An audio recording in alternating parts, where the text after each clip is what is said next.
Hello, so today I'm going to be going over a VOD review. This is going to be a Cypher into AMP style of game, a very high cap style gameplay with a high cap board, and also a very risky strategy, which I take a lot of risks in this game. So I want to go over this one because on my channel I've recently talked about a couple things that are going to show up in this video. Namely, I did some guides on some Cypher as well as black market augments, so this one's going to tie together some of those with a little bit of gameplay, which I think there were some comments asking for that anyways in those videos. If you like my content, if you're returning, if I've helped you with set 14, please make sure to like and subscribe. Working on 10,000 subs. As soon as we get 10,000 subs, there'll be an RP giveaway, so look forward to that. And thank you for supporting me as always, even if you're just a viewer and you're not subscribed, but I do highly recommend you subscribing.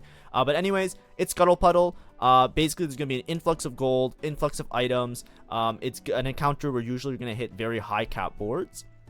So here I'm looking to play something that will cap very high in some way, shape, or form, just to try and keep up with the lobby. So me personally, I like to hold on to as many units as possible in the early game. Sorry, I'll use the red pen. I think it's a little bit more visible. I try and hold on to as many units in my early game, like my stage 1, my stage 2, just because, like, you know, you could sell a lot of these units and then just make econ and kind of play in a very, like, deliberate, like, you know, generate as much gold as possible method. However, I just like to hold the unit pairs because I just want to make sure that, like, if I have the opportunity to upgrade something, I'm giving myself the best chance to make a reasonable board on stage 2 and stage 3 that will then allow me to save a little bit of HP. Scuttle Puddle sometimes can be very high variance, especially if there's like a really giga high roller in your lobby, so you want to be careful around that. Here I'm going to sell the Rengar, don't need the Rengar. I'm going to hold on to all the other 1 cost though. I'm still making 10 gold, so I'm not too far behind. Some people, as you can see, they played for full greed and they're going for like 20 gold, something like that. So I'm okay with either way, right? I think both methods make sense, but for me at least, I just want to hold on to as many units as possible. Hopefully I can find some pairs, find some upgrades, and then play around that. You're going to see my strategy is going to change drastically when we see this, right? Patience is a virtue. Patience of Virtue is an insane augment. It doesn't matter what the encounter is. Technically with Scuttle Puddle, you don't really want to play econ because, like, you know, Scuttle Puddle, you get a bunch of gold. If you just take an augment that gives you a bunch of gold, then it kind of, like, you know, it feels a little bit like you're better off taking like combat or something else. But if it's Scuttle Puddle and I see Patience as a virtue, it's really good. It means that you get a lot of gold and you can probably like reliably have like an insane level 8 roll down, which can convert into a nice easy top 4, or you can even shoot the moon, maybe go fast 9 and have a really good roll down level 9. The reason Patience of Virtue is so strong, if you do not buy a champion, you get 2 free rerolls. So basically the strategy here is that we're going to lose streak with Patience of Virtue, gather up a bunch of free rerolls, because 2 free rerolls for a silver augment is massive. It's extremely strong. It just forces you to lose streak. And I don't have particularly a great opener. Even though I held a bunch of units, I don't have anybody that looks like they're really strong or slots in together well. I also don't like my items that much, which we'll talk about in a second. I think my items are all like a lot of half components. But as you can see, I'm going to scout around. I'm making sure that other people aren't necessarily going for like a full lost streak style of gameplay. A lot of players are actually playing strong boards where they actually have units and or reroll spots. So I'm going to take Patience as a virtue here. Basically, the reason it's so powerful is that the way you can look at it, 2 rerolls every turn, that is a total of 4 gold, right? 2 rerolls, each reroll costs 2 gold. So if you're getting 2 rerolls per round, if you're using Patience of Virtue, you're getting 4 gold per round. That is extremely powerful for a silver augment. And the downside is you just can't play a board. Now, the thing is, if I'm looking around, a lot of people look like they're going to beat me anyways, right? They all seem to have a board already, and I didn't really have a solid board. I just held on to a bunch of 1 cost, hoping that I would maybe find some upgrades, but it's not like a reliable opener. So what I'm going to do here is I'm just going to hold on to the Cypher units. I'm not really going to buy anything for most of the game. I'm going to basically sack all of stage 2, and then we can kind of reevaluate and figure out what we're doing on stage 3. And we're going to try and just play around a high cap board, Strategist AMP in particular. So why are we talking about Strategist AMP? Why do we care about Strat AMP? Why is Strat AMP the choice here? Well, Strategist AMP is a really high cap board. Basically, what you're doing is you're playing around the AMP units. 5 AMP is extremely powerful because it is extremely stable and extremely good on stage 4. There's no other way to put it. It's reliant on you finding a Samira, which is why it's extremely important that you have a lot of gold. And if you want to have a lot of gold, it usually implies that you want to either be lose streaking or have some Cypher cash out or have some augment that just gives you a lot of resources. So usually, like, you know, you just go for lose streak, maximize your resources to guarantee that you have as much potential to hit Samira as possible. Then to cap out the board, of course, you just play your typical Street Demon Strategist core, because it fits in very nicely. And then high cap is going to be around legendary units. Typically, it's Viego, which helps out your Annie, and Zac, which is going to be your win condition. We're going to come back to this, and we're going to talk about items and other stuff a little bit later. Let's go back to the gameplay for now. So, what I was saying before, I was looking at my items. I don't think that I have a good slammable item. The reason I say that is because tier and rod, you know, you could make an Archangels, but that's not necessarily a good item on a lot of different units. So it's a little bit awkward to play around that. I don't really want to commit any of these to a tank item because if I'm playing AP, the rod's going to be really important for backline. So I don't have enough information or direction based on my units to have decided straight up like, yes, I am just slamming X items or whatever. However, these are really good half of AP items, right? I can make a blue buff, I can make a JG, I can make any AP item really with a rod, and then I have a tank item to play around. So in my head, the way that I look at it, AP is kind of a little bit awkward, especially on this patch. It's just like hard to play because, like, you know, the main AP line that's like unconditional is Brand Nico, and if you're just playing around that and you don't have a good opener for it, like you're not win streaking into it, you might as well just play like the AMP variation if you're just gonna, like, you know, try and tempo and play like a high cap version of something.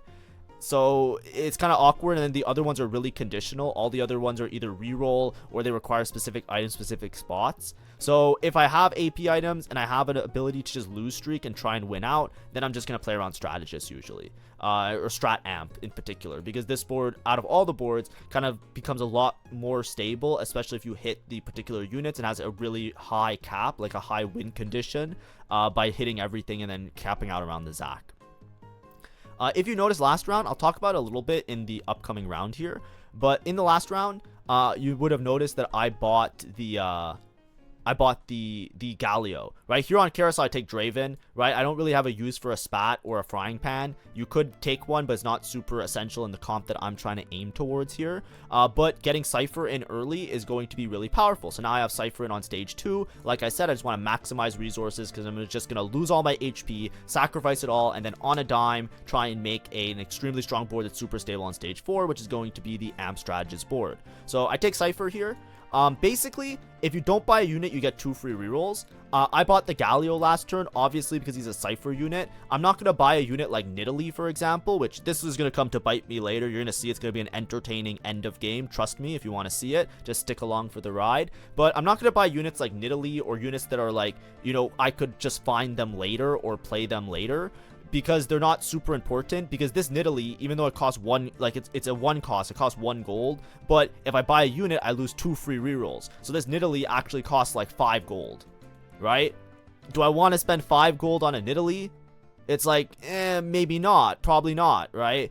The main idea that I would say is that if it's not a unit that's gonna like pay dividends that you really need to have, that's gonna save you later in the game, then you shouldn't really buy it with Patience is a Virtue, right? Buying the Nidalee is not going to make it that I kill an extra unit or win a round or anything like that. But Galio, for example, getting Cypher in is really important. So I just want to make sure that I have Cypher.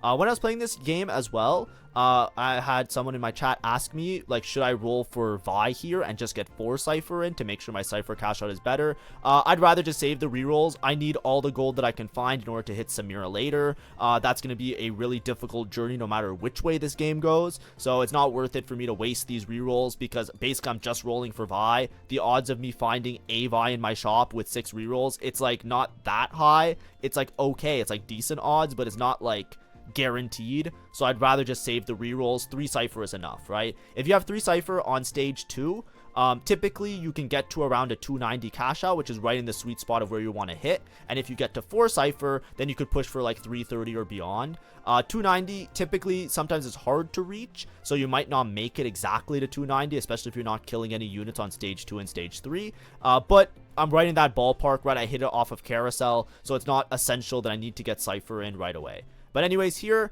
I'm going to buy a bunch of units. Obviously, I'm fighting the crabs. It is Scuttle Puddles, so you would win anyways. But I wanted to buy the Vi, obviously, so now I'm just going to buy my whole shop, right? Because the way Patience of Virtue works, if you buy a unit in the round, you don't get your rerolls. So I'm buying the unit here. I forget if it works on neutrals or not. I forget. But either way, I'm buying the Vi, so I say I'm just going to buy the whole shop, because then I can play these units later as part of my board while I'm loose streaking. You'll notice my HP is getting dangerously low. It's Scuttle Puddle. A lot of people are pushing levels, expensive boards, expensive units. It's going to be really strong. But you know, so I'm gonna lose a little bit of extra HP, but even if you like full 10 loss and you don't kill any units along the way, you're not gonna be dead before the round ends. It's just playing with very thin margins, which is what we're doing with this comp anyways.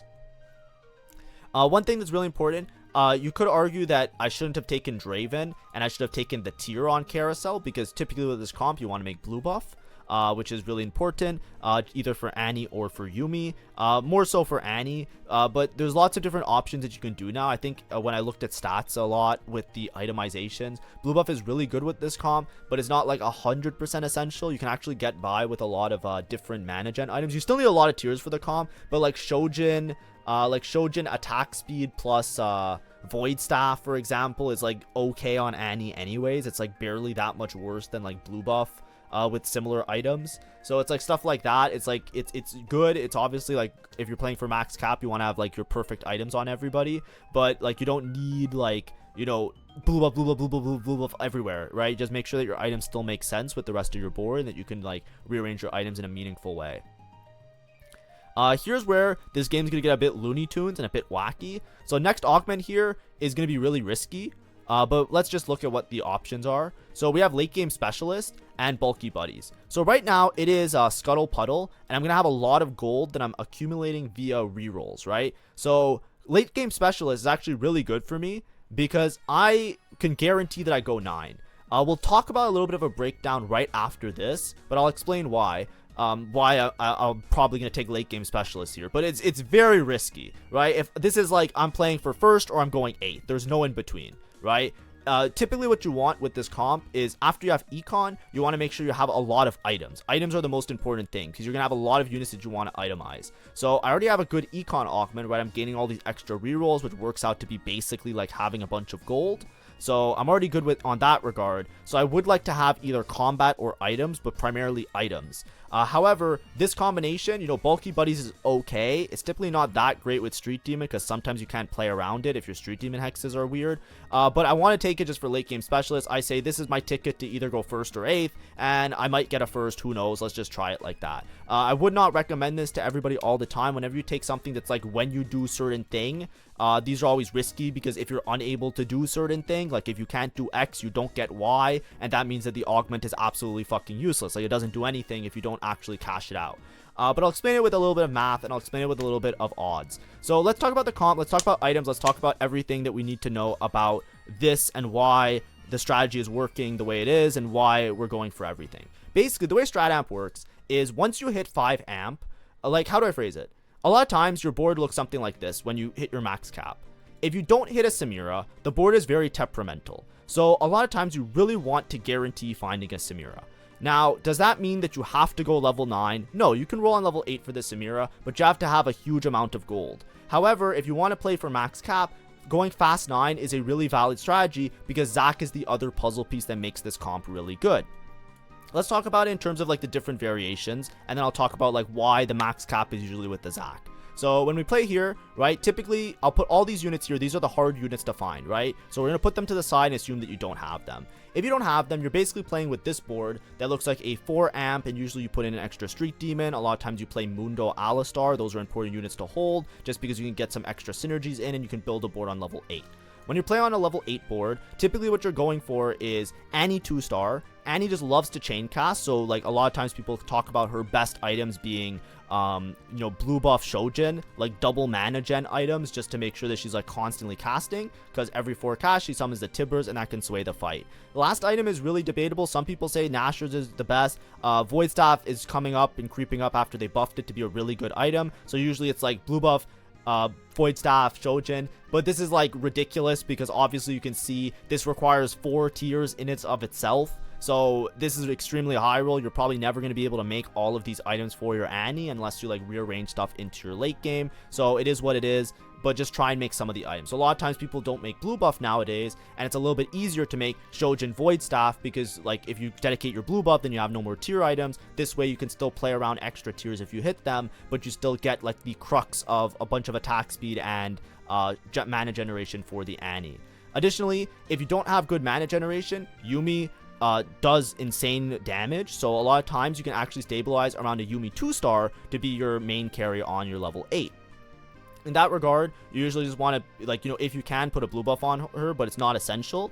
And then usually you're just building it for max damage, so that's going to be your stuff like your Jewel Gauntlet and your Striker's Flail, just like try and pump out as much damage as possible. And then obviously Nico usually becomes your tank. You just put whatever tank items on her. HP items work really well because they can move on to the Zac later.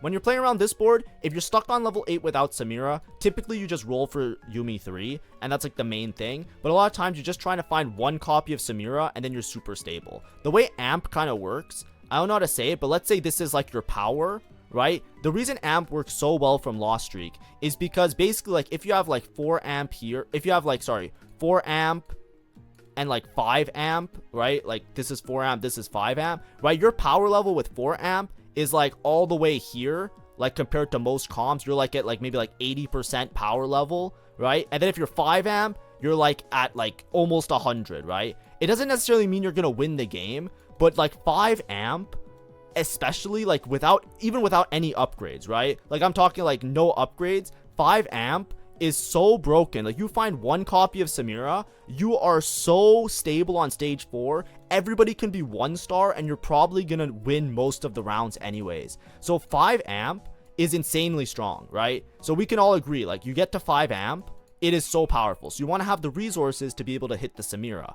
Now, does that mean you're winning the game on the spot? No. The other win condition is Zac. Because the thing that makes 5 AMP so good is that if you're super stable with 5 AMP, you find one copy of Samira, then you can instantly teleport to level 9. You find an early copy of Zac or Garen. Now Garen's a lot better, so you can find Zac or Garen. And then what you do is you use these to scale you into the end of the game that will then win for free. At one point, the Zac will 1v9 and do everything if you get enough blobs on the Zac. So this board works really well, not only because it's like strong in of itself, the units aren't broken. It's not like Samira needs a nerf, she's broken, she does way too much. It's like, yes, she does a lot with 5 AMP. Yes, of course, I'm not saying she isn't good, but what I'm saying is the reason this board has an insane win rate is because of the stability that you get from playing 5 AMP. You have such few units, you're playing a bunch of shit units, like you're playing a 1 cost, a 2 cost, and a 2 cost, and all of a sudden you're 1v9ing the whole board, right? That gives you the chance to hit the Zac. You have the gold to get to level 9, the gold to hit the Zac. You're not playing around 104 cost. You're not playing around like 105 cost. As soon as you hit the Zac and one copy of Samira, you scale the Zac for the rest of the game, and then you convert it into a win. So when I look at my augments, that's what I was looking at is, you know, let's go back here. I'm going to pause it because, you know, we've basically just been lose streaking up until now. I'm going to pause it because now we're at the point where we're going to talk about the Cypher cache and everything else. Before we do that, I want to talk about rolling odds calculator. So let's say you're looking for a particular 5 cost. Sorry for flashbang, by the way, I didn't mention it, but this is just to talk about the comp in itself. You might notice like, hey, like how much gold do I need in order to find a Samira then? Well, if you're rolling for a 5 cost on level 8, typically speaking, I don't know why it's not showing up. Hold on. I think let me refresh the thing. This is set 13. I think it's around the same. There might be like some small changes, but basically current level 8. Oh, I guess it's not working or something.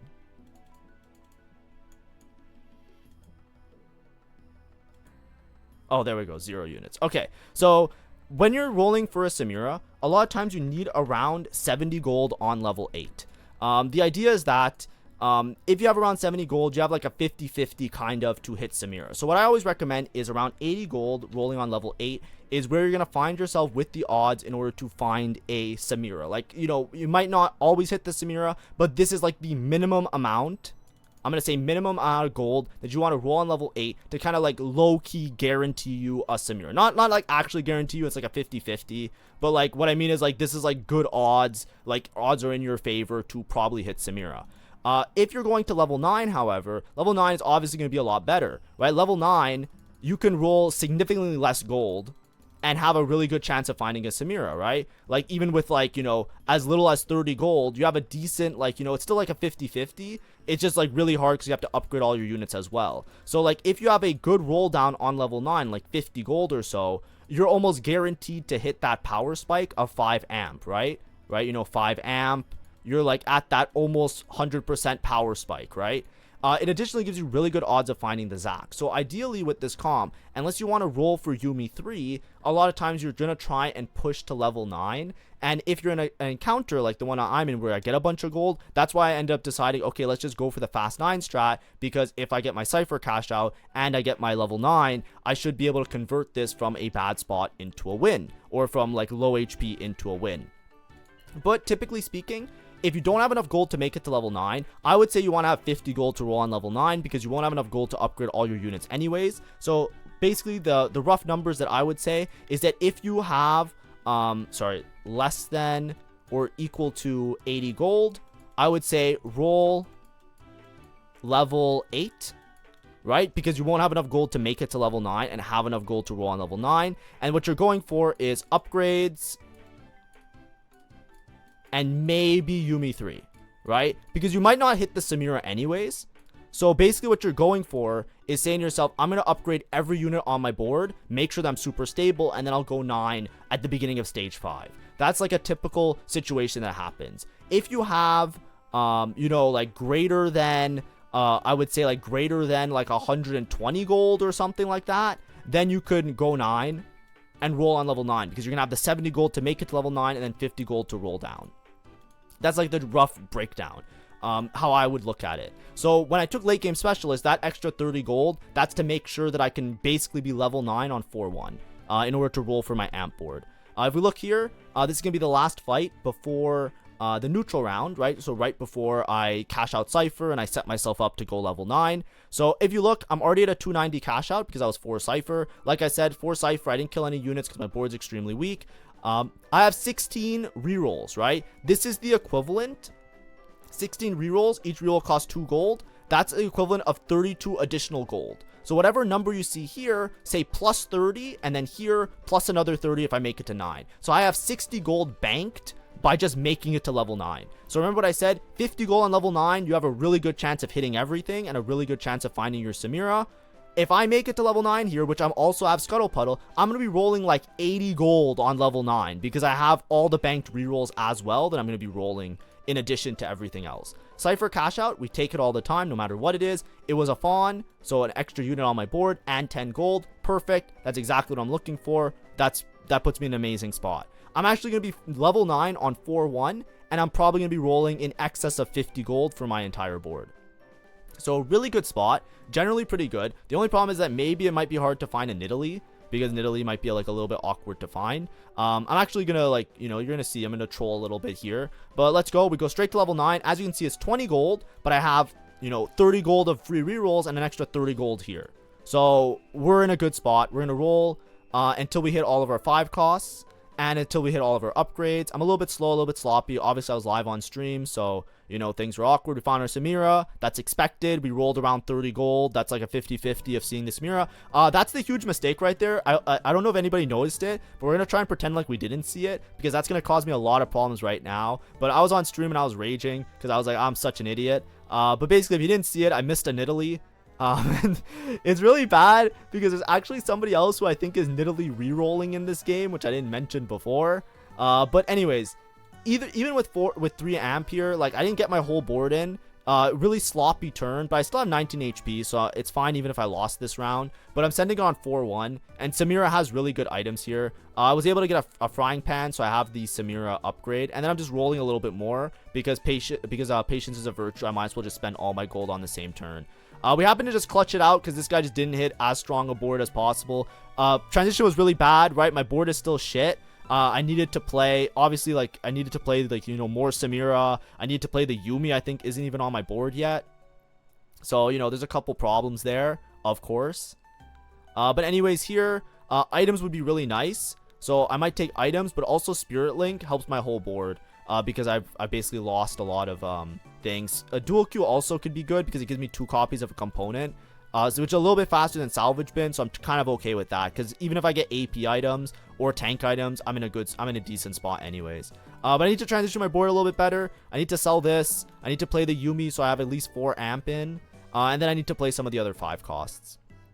But this board, even with 4 amp, is going to be really stable. I have Samira too, which is really great. I don't have the Annie 2, so that's why I'm still rolling really aggressively here. I'm going to keep rolling just to make sure my board is really strong. Just to make sure like I don't lose any of these fights. But as you can see, like there's a lot of people that are maybe trying to greed a little bit to go 9. But we had a lot of gold to roll. If I didn't miss the Nidalee, my spot would be incredible. It's a little bit stressful because I missed the Nidalee, but I have Samira 2. And I know what you're saying. Samira 2 is probably a high roll. Yes, that's true, but I was rolling like 60 plus gold on level 9, so it's not even that bad. Like, it's not that unlikely. And then the other thing is that I don't have Nico or Annie, so you have to hit something. Like, I hit the Samira, but I didn't hit the other ones. 1 high rolled, 1 low rolled. It is what it is. But even with 4 amp, we're going to be kind of okay. I'm going to be rolling every turn for Zac Bloblets. I'm Zac paired as well, so if I hit Zac 2, that's going to be my win condition as well. So I'm just going to roll every turn. Buying Zac Bloblets, by the way, doesn't affect Patience is a Virtue, so we don't have to worry about that. And then I'm playing an extra Kabuko. Kabuko's a great +1 to play on this board. You don't have to worry too much about playing, like, I could swap out somebody for 5 strategists. I think right now I'm playing 2 Zacs. I could play like a Ziggs, for example. But as soon as I hit 5 amp, then we don't care anymore. See, this is the main problem. Usually you can find a Nidalee pretty easily, but there's so many Nidalees missing because of this guy that it makes it a little bit harder to find the Nidalee. And me skipping over that 1 Nidalee, there's a good chance that you can just go bot 4 here and go 8th. But I still want to show this video because I'm not going to hide from my own mistakes. Obviously, like, a better player wouldn't have missed the Nidalee. I was streaming. I was a bit panicked. I'm playing with thin margins. I like to play tempo and play from ahead. I don't like to do this lost streak bullshit. But, I'm kind of an amp merchant these days because it's easy to win out if you just play amp. But anyways, I locked shop just in case there's a Kabuko on carousel. There's a Kabuko on carousel, so I'm gonna hit Kabuko too. No matter what, my board, what it lacks in combat power, right? My augments don't give me combat, right? My augments don't give me combat. I don't have like, insane multitude of items. As you can see, I have 2 item, half an item, and whatever here, right? I don't have like an insanely strong board, but for the point in the game that it is, stage 4, beginning of stage 4, my board is extremely strong because of how powerful amp is, right? But anyways, Kabuko 2 as well. I just have like a lot of meat in the front of my board, which is going to help me out in order to convert these rounds into wins for now. Annie also being Annie 2 is also going to help my board. But basically, Samira with 4 amp is going to be the same. You can look at this similar to you missing a Samira on your amp roll down on level 8. Your board is still going to be strong because 4 amp is like relatively strong if you have all of your upgrades. So here, with Annie 2 and Samira 2, even though I don't have 5 amp in, I'm not really stressed about losing at these matches, right? If you look at this board, right, this is a guy with a Graves 3. Graves 3, supposed to be broken. Instant win the game. Sure. I'm not too worried about losing this fight because 4 amp with the Samira 2, I'm going to be okay. And that's the whole point of me taking like the double econ here. The double econ is what I was saying is, hey, with amp, not only will I be able to make it to that high cap board, I'm also going to have a really good chance of converting this into a win, right? I also have the early Zac scaling. I'm scaling all of stage 4 basically with the Zac. I'm rolling because I have all of these unit pairs, so I can keep rolling. I didn't play Ziggs last turn, that was my bad. But now we have Kabuko in. We're relatively stable. I'm going to keep rolling a little bit. Basically, every turn, I end up buying a unit. That's why I'm rolling so aggressively. Because with Patience is a Virtue, if you don't buy any units, you get the free reroll. If you buy a unit, you lose the reroll. So for me, like, if I look at my shop and it's like, oh, I'm going to buy that unit or something, I just spend all my gold because it's like, whatever. I'm just going to roll to 0. I'll buy Zac Bloblets. I'll buy something, and I'll look for the Nidalee. I'm also unit paired, right? I'm paired on Viego and paired on Zac. So if I hit any of them in my shop that I can then upgrade them, that's going to power spike my board a little bit because, especially with 4 amp here, because of my own shortcomings as a player, my own mistakes, right? I need to make sure that my board is as strong as possible, not to just lose one round, lose another round to a high roll, and then go bot 4. Lucky for me, a lot of people are greeting, like this guy, right? He's trying to go level 9. So Galaxy, not too many people are incredibly weak, so to speak.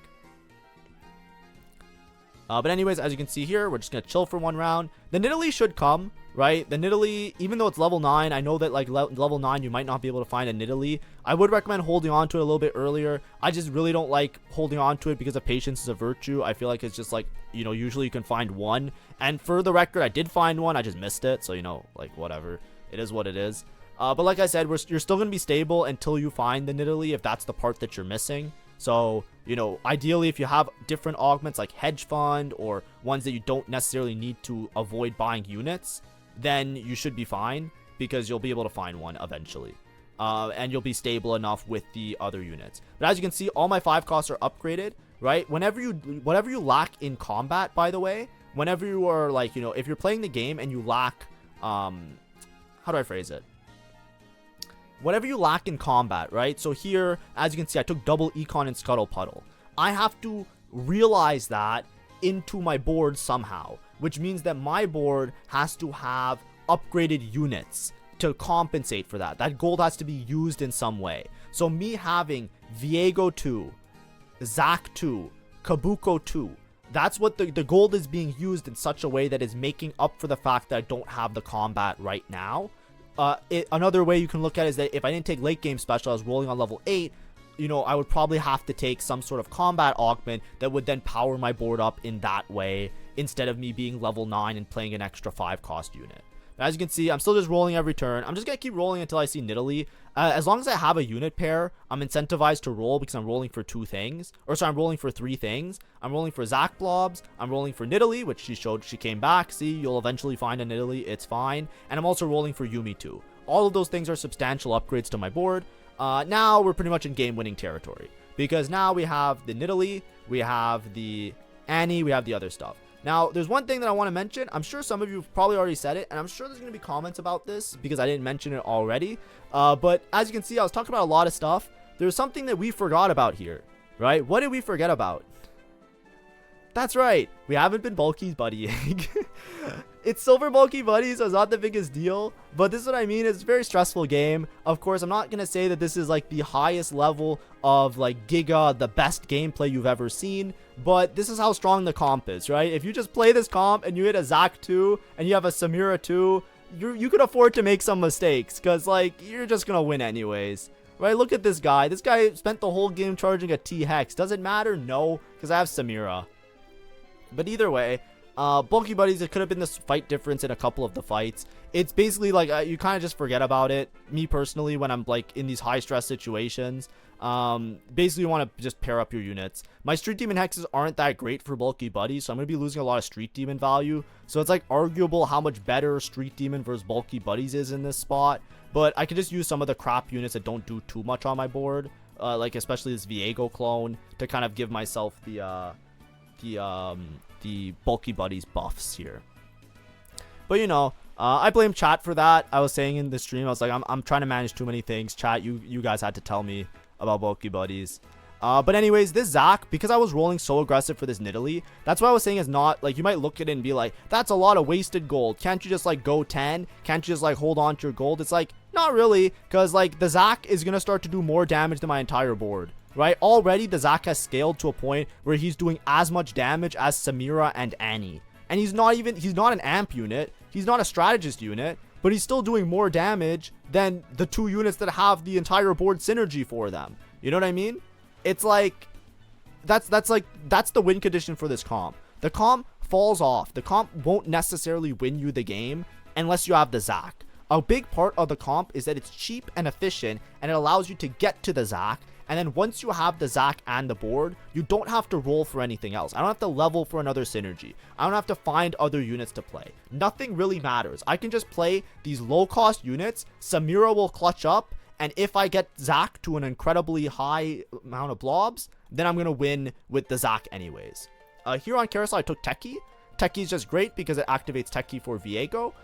You know, it's not necessarily the most crazy thing, but it does just reduce damage that your opponent does. So it's actually a good synergy to just splash in there. So I took that instead of an item because I basically have 3 items on my Annie. I have 3 items on my Samira. And I have 3 items on my Zac. I could swap out this Spark for a better Zac item eventually. It's also Scuttle Puddle, so I'm sure that I'm going to get extra items later. So I'd rather just get the Techie synergy in. I don't think I show how many Zac blobs I have. When I show it, I'll point it out. But if you pay attention to the damage report at the end of the fight, the Zac will do more damage, if not the same amount of damage as most of my other units on the board. Especially if he splits. Actually, it might not be the same this fight. Oh, I didn't show it this fight. But the Zac is going to be basically 1v9ing at one point in this game. And that's part of the reason why this comp is strong, right? It's the same reason why sometimes Golden Ox is a little bit overvalued, because a lot of times Golden Ox allows you to play Zac in a very similar way, because you just get the extra gold from Golden Ox to do all of that. But as you can see here, I'm going to roll a little bit, right? I hit the Yuumi, so it's fine. I can maybe stop rolling, but I'm just going to roll deep. One of the reasons I'm rolling now is Golden Ox. So if I get these Golden Ox stacks, my Annie actually is one of the main damage dealers on the team. And with this Viego too, getting the Golden Ox stacks is pretty important. So I'm basically rolling till Golden Ox because I can. I'm gathering Zac blobs, which is going to spike my board and make it a lot stronger right now. And then I'm going to do something else with it. Right, then I'm going to take my gold and I'll save my gold later. So until then, I'm just not going to do anything with my gold. That's what I meant to say. But pay attention. You see the Zac? Do you see the Zac damage? I hope it shows it again at the end. I wasn't paying attention too much because I was talking to chat a lot. But look at the damage report, right? There, Samira did the most damage, obviously. But if the Zac, usually Zac's damage, it's not a good representation, because it comes down to when Zac splits. As soon as Zac splits, then his damage goes through the roof, because the two guys together jumping is what makes his damage ramp up really high. So if Zac doesn't split, he's usually like third highest damage. If Zac splits early in the fight, he does an insane amount of damage because it just like kind of scales with the two Zacs that he just does like back and forth a lot. I saw somebody holding a bunch of Aphelioses, so we're holding Aphelios to make sure that we don't have an issue there with somebody hitting it really easily. But anyways, this is like the Strat Amp board. I'm sure all of you have seen it before. I'm sure most of you have played this comp already, and if you haven't, give it a try. Like I said, it's only good if you have the econ in order to hit everything. So like I said, if you're rolling on level 8, you want to have 80 plus gold on level 8, or you want to be having like, 120 plus gold on level 8, because then you have enough gold to go level 9, and then also be able to hit your entire board when you roll on level 9. Those two things matter a lot. They matter significantly for the success of your board, right? Here, I'm just rolling for Zac bloblets. I don't really care too much about picking up extra copies of the units. I should technically upgrade the Nidalee, because that's not upgraded, so I should hold on to extra Nidalees if I see them. But I'm basically rolling, once again, for Golden Ox, and I'm gathering Zac bloblets. The Zac bloblets don't count for Patience as a virtue, so if you buy Zac bloblets and you don't buy units, you'll still get the free rerolls, which benefits me because then I can just roll for more Zac bloblets. But anyways, not super worried about these fights. Put Zac on the same side as the Graves to make sure that I don't get annihilated with a wrap on the Graves. And as you can see, Zac split early in the fight, so he does the most damage. The Zac is almost at the point of critical mass where it doesn't matter what anybody's board is, I will probably win with this Zac. I have had Leona 3 against a Zac with 50 blobs, and I lost to the Zac. You know what I mean? Like, this unit is not very well balanced. Well, it probably is balanced in some way, but I mean it mostly as a joke. Don't take it to heart if you, I'm not trying to diss anybody on the dev team or anything like that. What I'm trying to say is that you can win the game off of Zac. Zac is a win condition for pretty much any comp that you are playing. And the comps that allow you to more easily play around Zac, so for example, this comp, which is full loss streak, stage 2, stage 3, just don't play the game for 2 stages, have infinite gold, go level 9, hit everything upgraded. Something like this works really well with Zac, because you just hit the Zac, you have infinite gold to roll for the Zac because you're just going to stay level 9 the rest of the game. I'm not going level 10. I know that I can play Ziggs on level 10 with 5 strategies. Do I give a shit? Of course not. You know why? Because look at the damage numbers. This Zac is going to do the most damage on the board anyways. Look at the Zac. He did 12,000 damage. Guess what? He also tanked all the damage because he's the main tank. The Zac 1v9s, it does not matter. You do not push levels here. You do not go to level 10. I do not play the Ziggs to get 5 strategists in and cyber boss for this guy. Who gives a shit? You just roll for the blobbies. You roll for the cute little blobbies. You make your Zac a giga monster, and he carries you to a first. That's it. The game is over. He doesn't even have good items, by the way. Usually the better items on Zac are like Warmogs, or Protector's Vow. My Zac items are dog shit and I'm still winning out. Do you think I deserve a first this game? Of course not. I fucking scammed the lobby. The whole lobby is playing the game normally. They're trying their best. They're picking augments. They're doing smart decisions. What did I do? I took Oh, econ? Oh, econ? Okay. Me level 9. GG. Shake my hand. I have a Zac with infinite blobs. It's not even close. Look at this. Look at the damage. The game's over. But that's what you usually go for, right? That's the idea with this comp.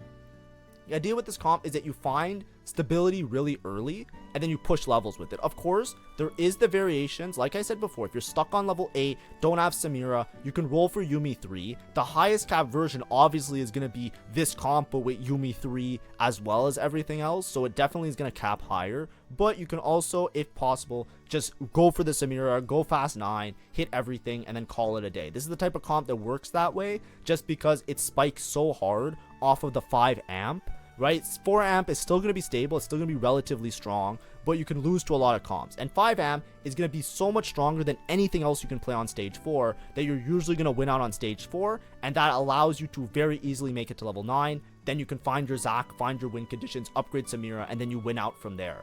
Right, it's like the intervals that you hit, you're always like one step above everybody else. By the time they're able to deal with the fact that you have Samira 2. By the time they deal with the fact that you have Samira 2, you have Zac. By the time they can deal with the Zac, it's Zac 2 and he has 100 bloblets.